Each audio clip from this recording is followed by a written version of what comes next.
नमस्कार प्रिय विद्यार्थियों, आज हम स्नातक तृतीय वर्ष हिंदी साहित्य में अर्वाचीन हिंदी काव्य के अंतर्गत मैथिली शरण गुप्त द्वारा रचित कविता केकई अनुताप पर चर्चा करेंगे, रसास्वादन करेंगे। मैथिली शरण गुप्त ने हिंदी साहित्य की उपेक्षित नारी पात्रों को महावीर प्रसाद द्विवेदी की प्रेरणा से गरिमा प्रदान की है।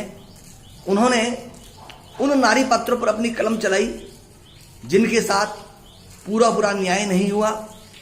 इन नारी पात्रों में केकई, उर्मिला, यशोधरा, विष्णुप्रिया आदि अनेक नाम हैं।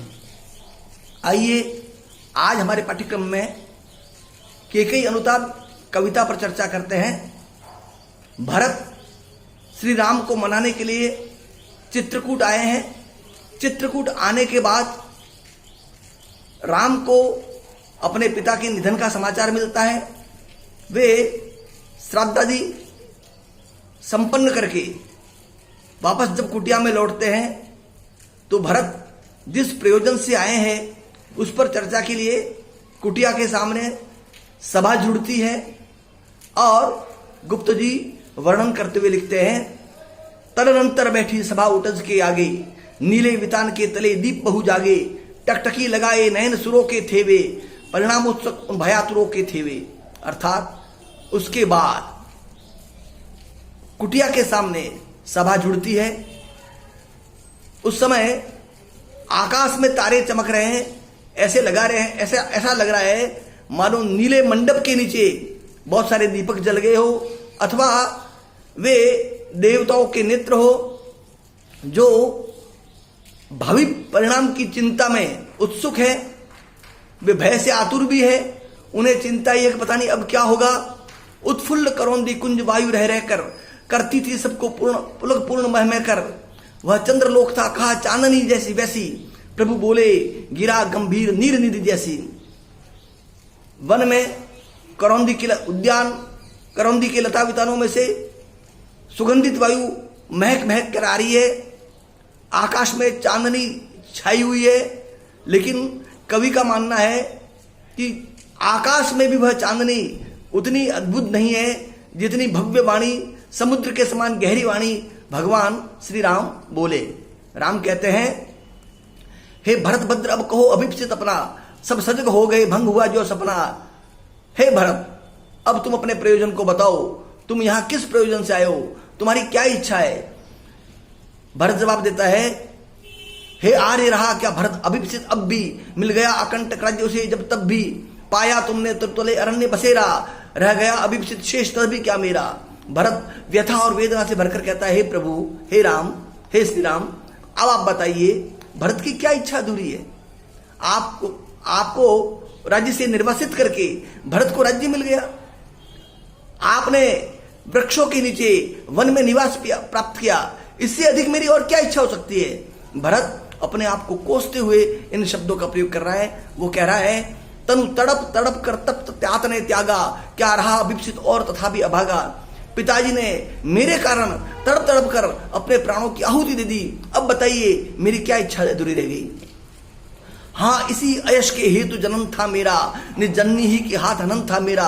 अब कौन अभिप्सित और आर्य वह किसका, संसार नष्ट है भ्रष्ट हुआ घर जिसका। अब आप ही बताइए मेरी क्या इच्छा अधूरी है। मेरी ही माँ ने मुझे अपयश का भागी बना दिया।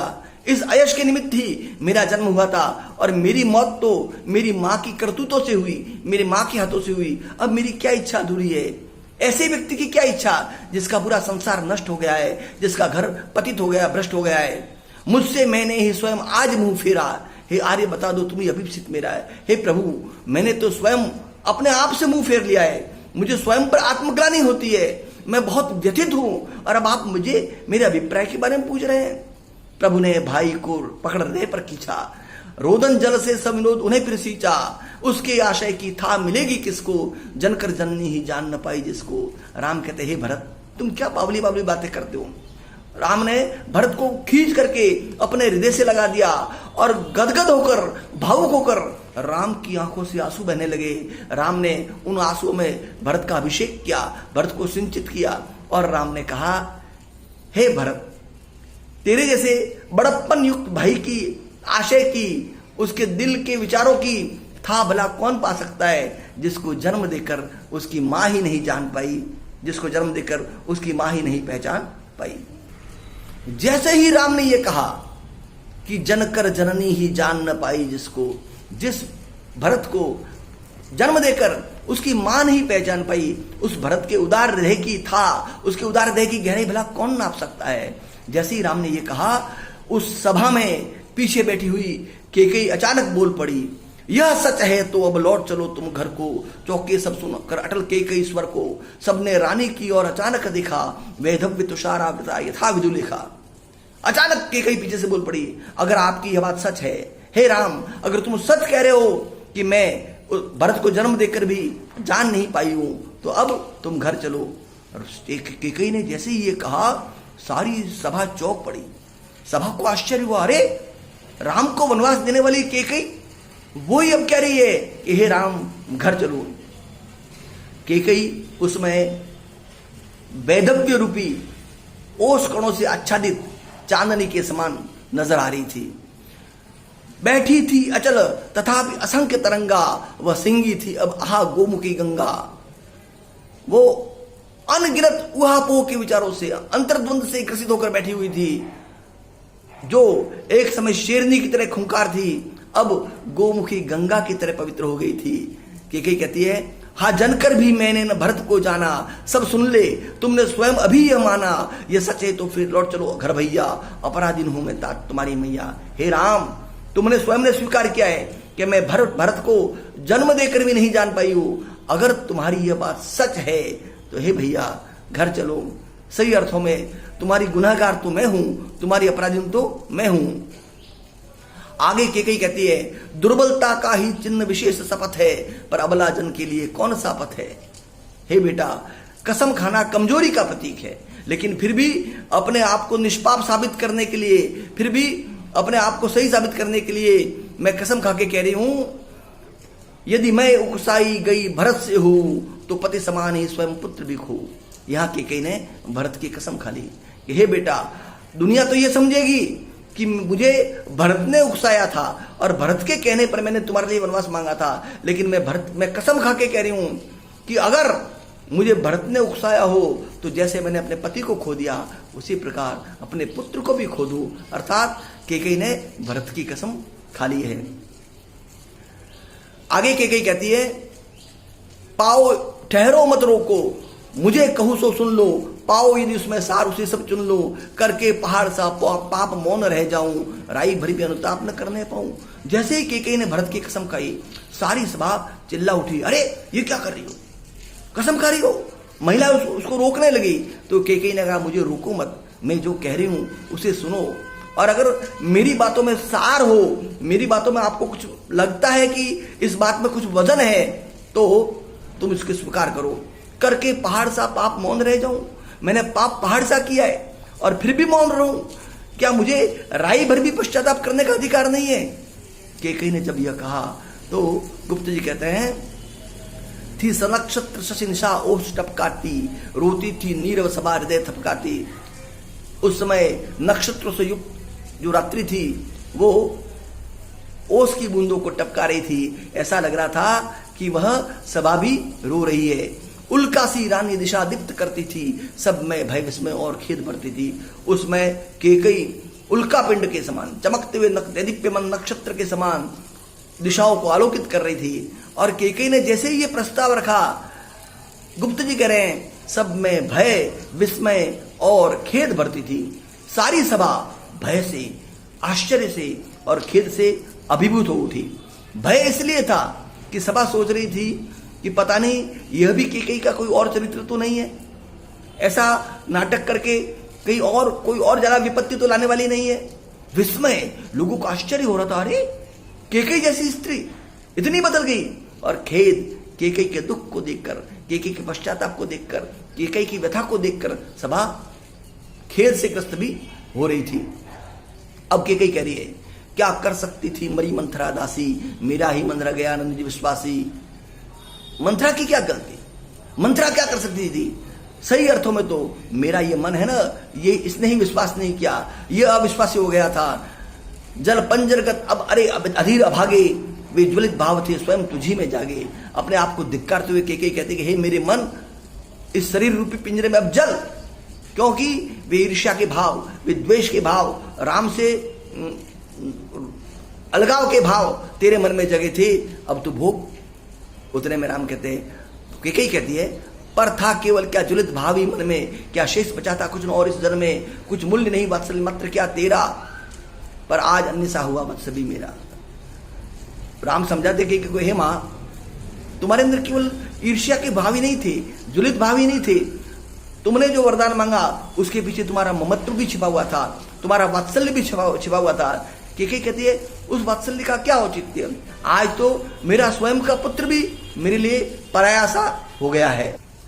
जब ये कहा गया कि क्या आपके वात्सल्य की कोई कीमत नहीं थी, तो केकई कहती है, पर आज अन्य सा हुआ वत्स भी मेरा, थूके मुझ पर त्रैलोक की भले ही थूके, जो कोई भी कह सके कहे क्यों चुके, छीने न मात्र पद किंतु भरत का मुझसे, हे राम दुहाई करूं और क्या तुझसे। केकई करे, हे राम, भली मेरी इन करतूतों के कारण, ईर्ष्या और द्वेष से ग्रसित मेरे मन के कारण सारा संसार मुझ पर थूकता हो, मुझसे घृणा करता हो तो करे, लेकिन मेरा एक अनुरोध है कि कम से कम मुझसे भरत के मां का पद न छीने। आगे के कहती है, कहते आते थे यही अभी नरदेही, माता न कुमाता पुत्र कुपुत्र भले ही। कहते आए थे अभी यही नरदेही, माता न कुमाता पुत्र कुपुत्र भले ही। अब कहे सभी हाय विरुद्ध विधाता, है पुत्र पुत्र ही भले कुमाता माता। केकई कह रहे कि आज तक तो दुनिया ये कह रही थी कि कुपुत्रो जायत क्वचिद भी कुमाता अनुभवती, बेटा कपूत हो सकता है लेकिन मां कुमाता नहीं हो सकती। लेकिन मेरी करतूतों के कारण, मैंने जो किया उसके कारण आज दुनिया ये कह रही है कि वाह बेटा तो बेटा है, मां भली कुमाता हो जाए। अब कहे सभी हाय विरुद्ध विधाता, है पुत्र पुत्र ही रहे कुमाता माता। बस मैंने इसका बाह्य गात्र ही देखा, दृढ़ हृदय न देखा, मृदुल गात्र ही देखा, परमार्थ न देखा, पूर्ण स्वार्थ ही साधा, इस कारण ही तो हाय आज ये बाधा। केकई कह रही है कि मैंने भरत का कोमल अंग तो देखा, भरत के कोमल अंगों को तो देखा, लेकिन उसका जो मजबूत हृदय था, उसका जो मजबूत संकल्प था, उस पर मेरी नजर नहीं गई। मैंने इसके मजबूत हृदय को नहीं देखा, दृढ़ हृदय को नहीं देखा, मैंने परमार्थ को नहीं देखा, मैंने स्वार्थ को देखा, मैं स्वार्थ में लिप्त हो गई। और इसी कारण तो आज ये विपत्ति आई है, इसी कारण तो ये बाधा आई है। दुनिया कहेगी युग युग तक चलती रहे कठोर कहानी, रघुकुल में भी थी एक अभागी रानी, निर्जन्म जन्म में सुने जीव यह मेरा, धिक्कार उसे था महास्वार्थ ने घेरा। केकई कह रही है कि ये मेरा जन्म हुआ और मैंने जो कार्य किए उसके कारण मुझे जन्म जन्मांतर तक ये सुनना पड़ेगा कि रघुकुल में एक अभागिन रानी थी, उसको धिक्कार है जिसने स्वार्थ में लिप्त होकर के ऐसा कार्य किया। जैसे कि कई ने कहा, तत्काल राम बोल पड़े, 100 बार धन्य वह एक लाल की माई, जिस जननी ने है जना भरत सा माई भाई। हे मां, तू ये क्या बात कर रही है? तुझे तो एक बार नहीं 100 बार धन्य है, 100 बार तेरा अभिवादन है, क्योंकि तूने भरत जैसे भाई को जन्म दिया। जैसे ही राम ने ये कहा, सारी सभा एक साथ चिल्ला उठी, पागल सी प्रभु के साथ सभा चिल्लाई, 100 बार धन्य वह एक लाल की माई। हम अब के करिए, हाँ लाल उसे भी आज गवाया मैंने, विकराल कुएशी यहां कमाया मैंने। जैसी सारी सभा बोल पड़ी कि उस मां को 100 बार धन्य है जिसने भरत जैसे पुत्र को पैदा किया, तो के करिए उस पुत्र को आज मैंने गवा दिया। निज स्वर्ग उसी पर वार दिया था मैंने, हर तुम तक से अधिकार लिया था मैंने, पर वही आज यह दीन हुआ रोता है, शंकित सबसे घृत हरिण तुल्य होता है। के करे कि हे राम, मैंने जिस भरत पर अपना स्वर्ग न्यौछावर कर दिया था और तुम जैसे योग्य बेटे से उसका राज्य छीन लिया था, उसका अधिकार छीन लिया था, मेरे इस कार्य के कारण आज मेरा वही भरत दीन होकर के, व्यथित होकर के रो रहा है और सबसे ऐसे भयभीत हो रहा है जैसे पकड़ा हुआ हरिण का बच्चा भयभीत होता है, जैसे हिरण का बच्चा शंकित होता है, भयभीत होता है, उसी प्रकार मेरा यह भरत भयभीत हो रहा है। श्रीखंड आज अंगार चंड है मेरा, फिर इससे बढ़कर कौन दंड है मेरा। मेरा श्रीखंड, मेरा चंदन के समान शीतल भरत आज प्रचंड अंगारे की तरह जल रहा है, दुखी हो रहा है, तो इससे बड़ी और क्या सजा होगी मेरे लिए। पटके मैंने पद पानी मोह के नद में, जन क्या क्या करते नहीं स्वप्न में मद में। कि करिए मैंने अपने हाथ और पैर मोह की नदी में पटक दिए। मेरी ये करतूत ऐसी है जैसे व्यक्ति सपने में, नशे में और मोह में पता नहीं क्या क्या करता है, उसी प्रकार मैंने किया। हा दंड कौन क्या उसे डरूंगी अब भी, मेरा विचार कुछ दयापूर्ण हो तब भी। हा दया हंत व घृणा व करुणा, वैतरणी सी है आज जान भी अरुणा। कई कह रही है कि अब मुझे बड़ी से बड़ी सजा मिले तो भी वो मुझ पर दया होगी, वो मुझ पर कृपा होगी। लोग मुझसे घृणा करें तो वो घृणा भी मेरे लिए करुणा की तरह है। वो कह रही है सशक्ति हूं चिर नरक सुने सुविचारी, पर मुझे स्वर्ग की दया दंड से भारी। मैं नरक तो सहन कर सकती हूं, मैंने जो कार्य किए हैं मैं नरक सहन कर सकती हूं, लेकिन अगर मुझे कोई स्वर्ग देगा तो स्वर्ग मुझे दंड से भी भारी महसूस होगा। लेकर अपना यह कुलिश कठोर कलेजा, मैंने इसके ही लिए तुम्हें वन भेजा। हे राम, मैंने वज्र के समान अपना कठोर कलेजा लेकर के इसके लिए तुमको वनवास भेजा था। मैंने तुमको वनवास इसलिए भेजा था क्योंकि मैं भरत को राजा बनाना चाह रही थी। घर चलो उसी के लिए न रूठो अभियो, अब उसी भरत के लिए तुम घर चलो। ये भरत तुम्हें मनाने आया है, मैं तुम्हें मनाने आई हूं। कुछ और कहूं तो उसे सुनेंगे सब क्यों, मैं और कोई तर्क रखूंगी तो उसे कोई क्यों सुनेगा। मुझको यह प्यारा और इसे तुम प्यारे, मेरे दुगने प्रिय रहो न मुझसे न्यारे। हे राम, भरत मुझको प्रिय है और भरत को अगर सर्वाधिक कोई प्रिय है तो तुम हो, इसलिए तुम मेरे लिए दुगने प्रिय हो। मुझे भरत प्यारा, तुम भरत को प्यारे, तो तुम मेरे लिए दुगने प्रिय हो गए। मैं इसे न जानूं किंतु जानते हो तुम, अपने से पहले इसे मानते हो तुम। हे राम, मैं तो भरत को पूरा नहीं पहचान पाई, लेकिन तुम पहचानते हो और तुम भरत को स्वयं से भी पहले मानते हो। तुम भ्राताओं का प्रेम परस्पर जैसा, यदि वह सब प्रयोग प्रकट हुआ है वैसा, तो पाप दोष भी पुण्य दोष है मेरा। मैं रूप पंकिला पद्म कोश है मेरा। कि कई कहती है कि इस प्रसंग से तुमको वनवास भेजने के बाद जो तुम भाइयों का आपसी प्रेम इस संसार में प्रकट हुआ है वह मेरे लिए संतुष्टि का कारण है। मैंने भले ही ये कुकर्म किया, मैंने भले ही ये गलती की, तुमको वनवास दिया, लेकिन इसके बहाने तुम्हारा और भरत का, तुम्हारा और लक्ष्मण का प्रेम सारे संसार में प्रकट हो गया। मेरे लिए यह भी खुशी की बात है। माना कि मैं कीचड़ से सनी हूं, मैं कीचड़ के तुल्य हूं, लेकिन उसके अंदर भरत कमल की तरह खिला हुआ है। यह मेरा पद्म कोश है, यह कमल कोश है। कि कई आगे कहती है आगत ज्ञानी जन उच्च भाल ले लेकर, समझावे तुमको अतुल युक्तियां देकर। मेरे तो एक अधीर हृदय है बेटा, उसने फिर तुमको आज बुझा भर बेटा। हे बेटा, यहाँ जितने भी ज्ञानी लोग आए हैं वे तुझे बड़े बड़े तर्क करके समझाने की कोशिश करेंगे, लेकिन मैं तो माँ हूँ, ममता से भरी हूँ। मेरा तो एक अधीर व्याकुल हृदय है और बेटा मेरा ये हृदय आज तुमसे भेंटना चाह रहा है, आज तुमको गले लगाना चाह रहा है। आगे के कई कहती है देवों की ही चिरकाल नहीं चलती है, दैत्यों की भी दुर्वृत्ति यहां फलती है। हे राम, मनुष्य जो कार्य करता है कभी अच्छे कार्य करता है, कभी बुरे कार्य करता है, हमेशा देवत्व की नहीं चलती है, हमेशा देवताओं की नहीं चलती है। कभी कभी दैत्य प्रवृत्तियां भी हावी हो जाती है। हंस पड़े देव के कई कथन सुनकर। के का ये कथन जब आकाश में निहित अंतरिक्ष में निहित देवताओं ने सुना तो वे हंस पड़े और रो दिए दुग्ध, रो दिए क्षुब्ध दुर्देव दैत्य सिर धुनकर। और जो दुष्ट दैत्य थे वो सिर धुनकर रोने लगे। छल किया भाग्य ने मुझे ऐश देने का, बस बल दिया उसी ने भूल मान लेने का। अब कटे सभी वे पाश नाश के प्रेरे, मैं वही की कई वही राम तुम मेरे। के करिए कि नाश की और अग्रसर करने वाले जो पाश थे, फंदे थे, वो अब कट चुके हैं। अब मैं बुरे विचारों से मुक्त हो गई हूं। अब कटे सभी वे पाश नाश के प्रेरे, मैं वही के कई वही राम तुम मेरे। तुम मेरे वही राम हो जिनको मैं बहुत प्रेम करती थी, बहुत चाहती थी। अब के कई एक उदाहरण दे रही है। होने पर बहुधा अर्धरात्रि अंधेरी, जीजी आकर करती पुकार थी मेरी। मुझे याद है जब तुम छोटे थे और रात को तुम सोते थे और अचानक जग के रोने लगते थे, तो आधी रात को जीजी कौशल्या आकर मुझे पुकारती थी और कहती थी, लो कुहकनी अपना कुहक राम यह जागा। हे कोकिला, ये तुम्हारा कूजन राम जग गया है। निज मंजली माँ का स्वप्न देख उठ भागा। रात को सो रहा था और इसने सपने में मंजली माँ को देखा और जग गया, उठकर भाग आया। भ्रम हुआ भरत पर मुझे व्यर्थ संशय का, प्रतिहिंसा ने ले लिया स्थान सब भय का। हे राम, मैं तुम्हें इतना चाहती थी, मैं तुम्हें इतना स्नेह करती थी, लेकिन मुझे भरत पर खाम का भ्रम हो गया कि तुम्हारे राजा बनने के बाद भरत का क्या होगा, और मेरे मन में संशय पैदा हो गया और मेरे मन में प्रतिहिंसा का भाव आ गया और प्रतिहिंसा के भाव से ग्रस्त होकर के मैंने तुम्हारे लिए वनवास मांग लिया।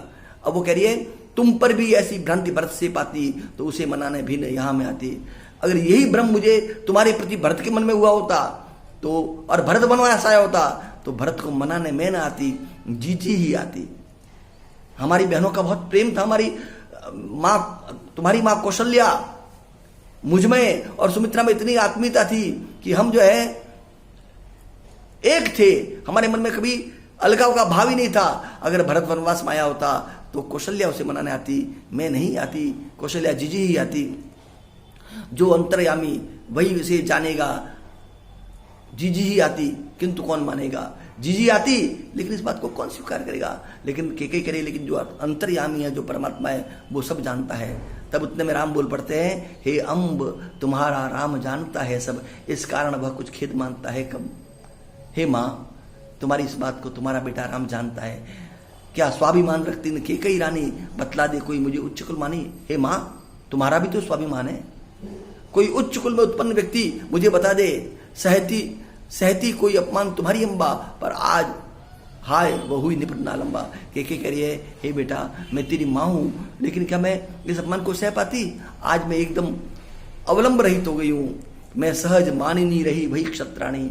मैंने आज तक भी याचना नहीं की, मैं क्षत्राणी हूं। क्षत्राणी आदेश देती है या याचना नहीं करती है, इस कारण सीखी नहीं देनी है वाणी। इसलिए आज मैं जो दीनता दिखा रही हूँ ऐसी वाणी मैंने सीखी नहीं थी, पर महादीन हो गया आज मन मेरा, भावज्ञ सहे जो तुम्हें भावधन मेरा।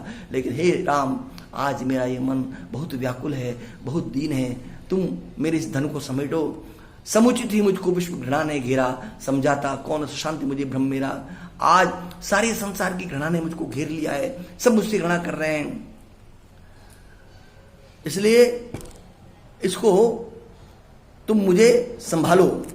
आगे केकई कह रही है, जो ही तुम बन को गई देवसुरपुर को, मैं बैठी ही रह गई लिए इस उर को।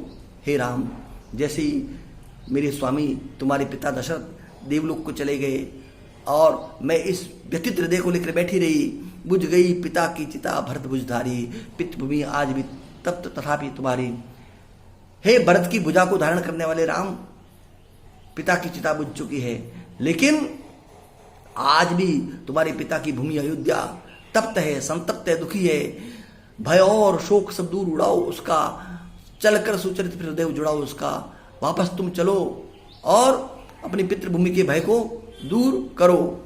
भावज्ञ सहे जो तुम्हें भावधन मेरा, समुचित मुझको विश्व घृणा ने घेरा। हे भावज्ञ, तुम आओ और इस भावधन को समेटो।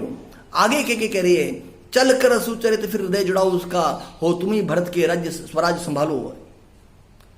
तुम्हारी पितृभूमि संतप्त है, उस पितृभूमि के हृदय को जुड़ाओ। हो तुम्ही भरत के राज्य स्वराज्य संभालो, मैं पाल सकिन स्वधर्म से तुम पालो। भरत का राज्य अयोध्या नहीं, भरत के राज्य तो तुम हो, इसलिए तुम आओ और तुम अपने स्वराज्य को संभालो। स्वामी को जीते जीन दे सकी सुख में, पर मरकर तो उनको दिखा सको कुछ मुख में। हे राम, अपने स्वामी तुम्हारे पिता दशरथ को मैं जीवन काल में तो सुख नहीं दे सकी, लेकिन कम से कम मरूं तो उनको अपना मुंह तो दिखा सकूं। तो आगे राम कहते हैं, मर मिटना भी तो एक हमारी क्रीड़ा, पर भरत वाक्य है सो पुष्प की क्रीड़ा। मरना और मिटना भी तो हमारी क्रीड़ा है। केकई कहती है, पर भरत का वाक्य है कि मैं विश्व की व्रीड़ा को, संसार की लज्जा को, संसार की घृणा को सहन करती रहूंगी। जीवन नाटक का अंत कठिन है मेरा, प्रस्ताव मात्र में जा अधेर अंधेरा। मेरे जीवन रूपी नाटक का अंत बहुत कठिन है। मेरा जीवन एक दुखांत नाटक की तरह है। अनुशासन नहीं था मुझे अभी तक आया, करती है तुमसे विनय आज यह अनुशासनहीनता मुझे अभी तक आता, करती है तुमसे बने आज ये माता। आज तक तो मैं आदेश देती थी, लेकिन हे राम आज मैं तुमसे विनय कर रही हूँ कि तुम चलो और अपने राज्य को संभालो। इस तरह से कैकेयी बहुत संतप्त है, बहुत व्यथित है और राम को मनाने का प्रयास कर रही है। गुप्त जी ने इस कविता के माध्यम से कैकेयी का एक अलग ही रूप चित्रित किया है। कैकेयी कितनी भव्य, कितनी दिव्य, ये इस कविता से हमें पता चलता है। प्रिय विद्यार्थियों, इस कविता का रसास्वादन करें। अगले वीडियो में हम उर्मिला और यशोधरा के भी पक्ष को रखेंगे। धन्यवाद।